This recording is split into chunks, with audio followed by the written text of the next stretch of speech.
Hey guys, I'm Raish and welcome to this course, React.js plus TypeScript. I know you already have an idea what are the contents of this course, but let's actually take a look. So, what can we learn in this course?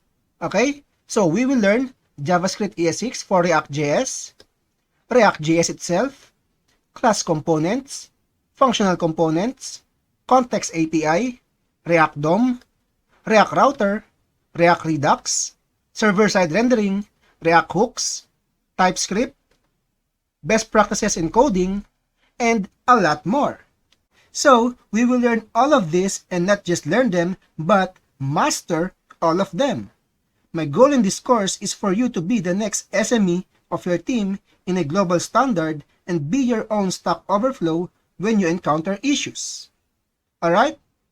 So, in this course, we will be creating one portfolio project which is actually an e-commerce shop.